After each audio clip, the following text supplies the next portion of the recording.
masih menempel pada mental orang Indonesia sampai sekarang, yaitu konsep pribumi. Memangnya apa dan siapa pribumi itu sebenarnya?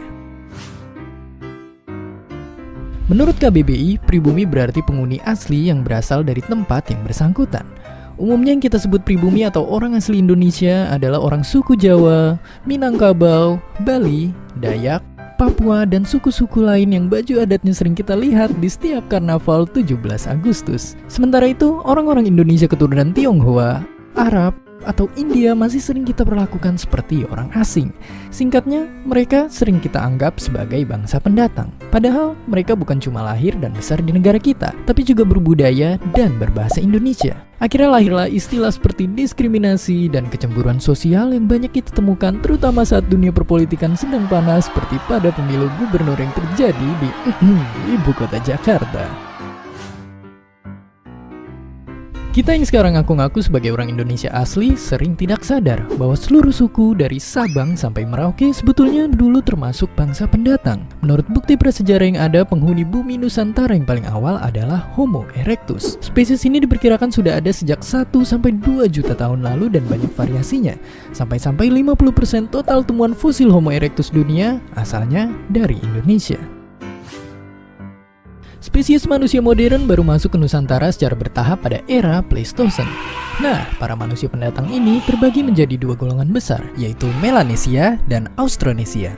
Diperkirakan orang Melanesia sudah datang sejak 50.000 tahun lalu, baru disusul orang Austronesia sekitar 4.000 tahun lalu. Merekalah yang berkembang menjadi suku-suku yang kita kenal sekarang. Kemudian, orang-orang di Nusantara awalnya menjalin hubungan dengan India lewat perdagangan logam dan rempah. Pengaruh yang kita dapat dari India saat itu adalah kebudayaan lembah sungai Indus yang akhirnya berkembang menjadi kebudayaan Hindu-Buddha. Maklum, film Bollywood favorit kita baru muncul sejak abad ke-20. Setelah itu barulah kita menjalin hubungan dengan dinasti Tiongkok yang ada di wilayah selatan, seperti saat rombongan Laksamana Cheng Ho datang ke wilayah Nusantara. Bangsa Arab secara bertahap juga datang pada masa-masa ini, terutama lewat perdagangan. Hubungan antar budaya ini tentu menghasilkan banyak perkawinan silang. Bisa jadi satu dari orang-orang asing ini termasuk leluhur puluhan generasi di atas kita. Awalnya, orang Nusantara dan orang pendatang hidup berdampingan dengan damai. Namun, pemerintah Eropa zaman kolonial mulai menggolongkan orang berdasarkan asal-usul etnisnya. Singkat cerita, orang-orang Eropa menempati golongan paling atas dan paling enak, disusul orang-orang timur termasuk orang Tionghoa, Arab, dan India. Sementara orang-orang yang disebut pribumi ditempatkan di posisi paling bawah. Lalu, orang-orang Indo alias keturunan campuran pun ikut menderita karena tidak jelas masuk golongan mana. Nah, menjelang kemerdekaan, tokoh nasional seperti Cipto Mangunkusumo, Amir Syarifuddin, dan Soekarno mengusulkan agar orang Tionghoa dan orang Indo lainnya ikut diperhitungkan sebagai orang Indonesia, asalkan mereka sudah menetap, berbudaya, dan berbahasa Indonesia. Sayangnya konsep ini cuma bertahan sampai tahun 65, karena di era Orde Baru lagi-lagi ada penggolongan antara pribumi versus non-pribumi. Dampaknya, orang-orang keturunan asing harus beradaptasi dengan budaya Indonesia secara ekstrim, misalnya sampai harus ganti nama. Setelah 32 tahun, rezim Orde Baru akhirnya berakhir.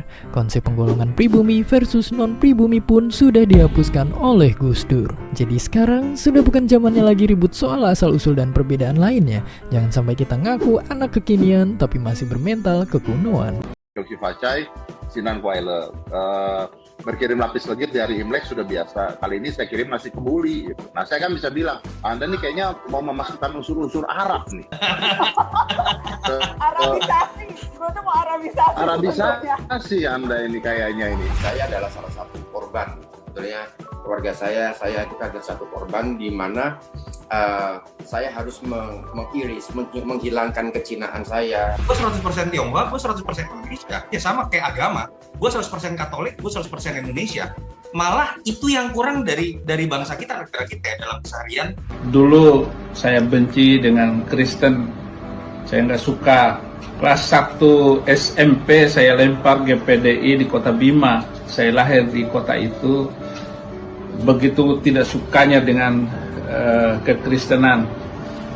2006 saya didatangi The Gideons, yayasan yang membagi Alkitab ke seluruh dunia, dan begitu saya ingat saya mulai goncang, ditambah lagi kekacauan umat Islam di Indonesia yang mencampur aduk antara politik dan agama. FPI melakukan kekerasan di mana-mana, kerusuhan Mei 98, bom Bali, itu sudah membuat saya tidak suka dengan keyakinan itu, dan saya harus meninggalkan ajaran yang membolehkan manusia membunuh manusia lain karena beda agama.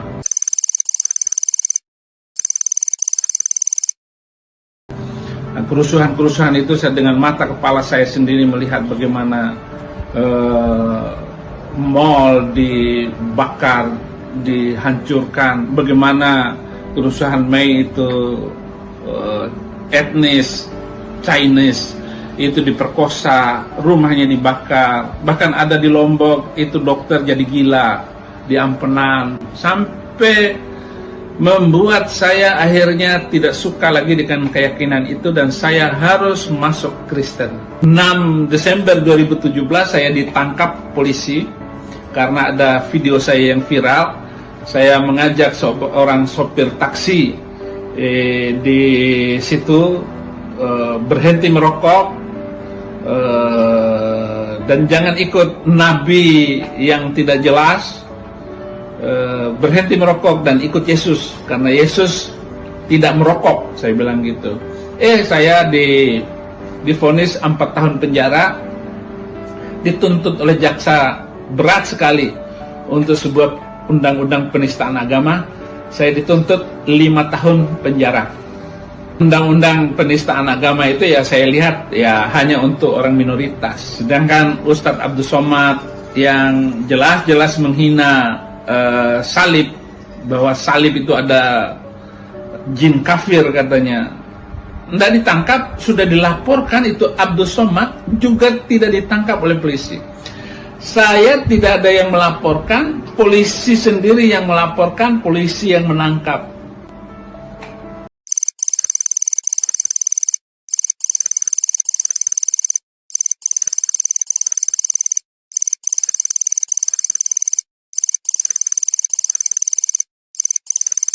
Selama dia tidak melakukan kriminalitas, tidak mempersekusi orang, tidak membakar gereja, atau yang lain-lainnya, silakan mereka beragama. Karena Pancasila dan Undang-Undang Dasar 45 itu sudah menyiapkan menu makanan.